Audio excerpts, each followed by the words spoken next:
नमस्कार, मेरा नाम आलोक है। आप लाइव स्टीज देख रहे हैं। आज तारीख है 12 मई। पूरा दिन गुजर चुका है, सूरज ढल चुका है, शाम हो चुकी है। सीनियर जर्नलिस्ट गणेशो हमारे साथ हैं। चर्चा हम करेंगे पप्पू यादव को लेकर। फिलहाल सुर्खियों में हैं। उन्हें सुपौल के वीरपुर के पास जो जेल है उसमें रख दिया गया है। लेकिन अब जब 24 घंटे बीत चुके हैं, पहले तो कम से कम मामला उजागर करते थे। सुबह सुबह उठकर हम लोग मॉर्निंग वॉक करते हैं, योगा करते हैं। वो सुबह सवेरे उठकर सरकारी अस्पतालों में घूमने चले जाते थे। पता नहीं क्या शौक था उनको। लेकिन अब 24 घंटे बीत चुके हैं। लोग पूछ रहे हैं कि हम किसको बताएं। दिन भर में कोई दिखा भी नहीं। आलोक, आप आज दिन भर फील्ड में रहे और दिन भर आप खबरों के पीछे लगे रहे।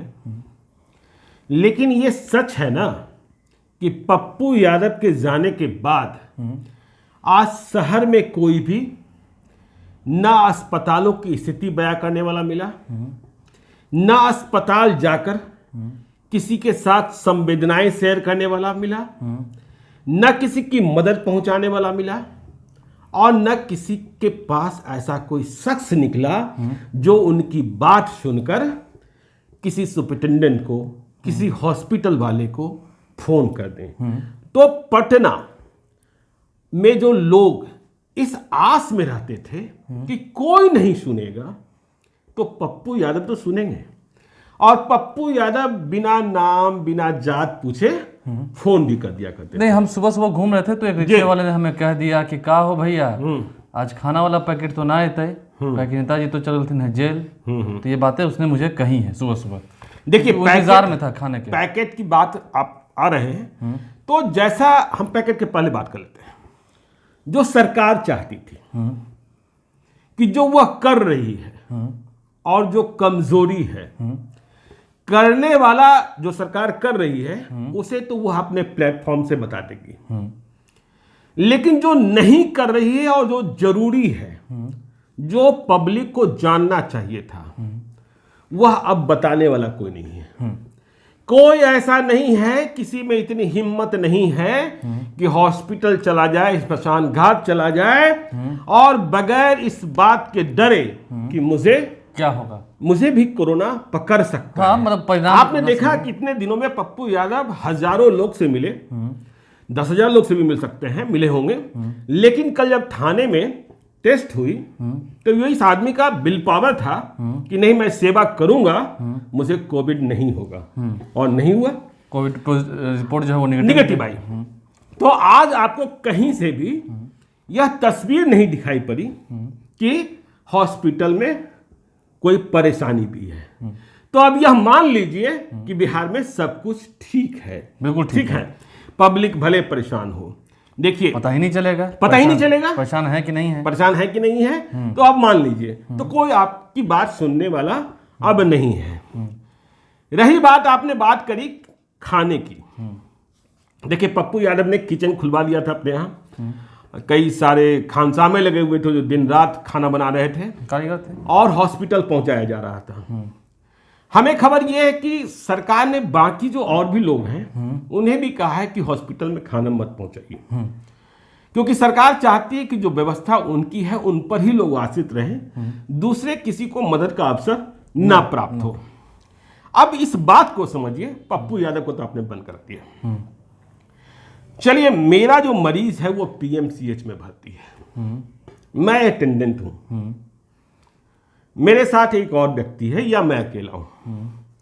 मेरी स्थिति यह है कि मेरा मरीज हॉस्पिटल के अंदर है, उसकी क्या स्थिति है, नहीं स्थिति है, यह जानकारी भी मुझे प्राप्त नहीं होती है।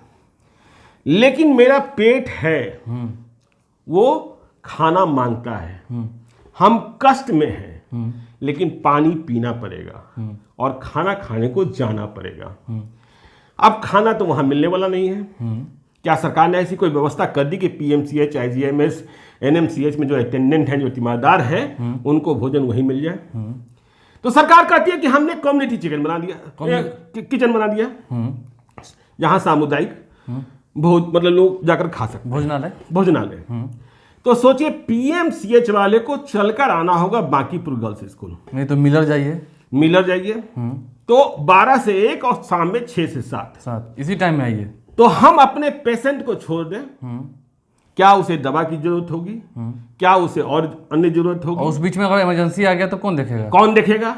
और जब हम खाना खाने के लिए निकले तो पहले 2 किलोमीटर 4 किलोमीटर चले और रास्ते में पुलिस वाले का सवाल का जवाब भी दे, यह बताएं कि हाँ हम खाना खाने को जा रहे हैं, हम गरीब हैं, हम गरीब हैं, नहीं हमारी परिस्थिति क्या है। तो ये परिस्थिति पैदा कर दी गई जो बात ठीक नहीं है।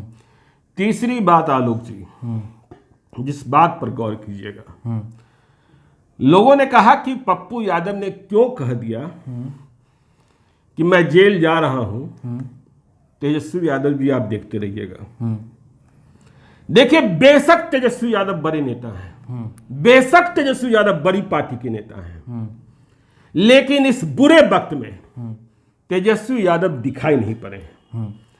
जो राजद के लोग यह सवाल कर रहे हैं कि पप्पू यादव तेजस्वी यादव को क्यों कह रहे हैं, नीतीश कुमार को क्यों नहीं कह रहे हैं, उन्हें याद रखना चाहिए कि पप्पू यादव रोज सरकार को ही अस्पताल दिखा रहे थे, रोज सरकार को ही स्मशान घाट दिखा रहे थे और रोज सरकार को ही ऑक्सीजन की कमी बता रहे थे।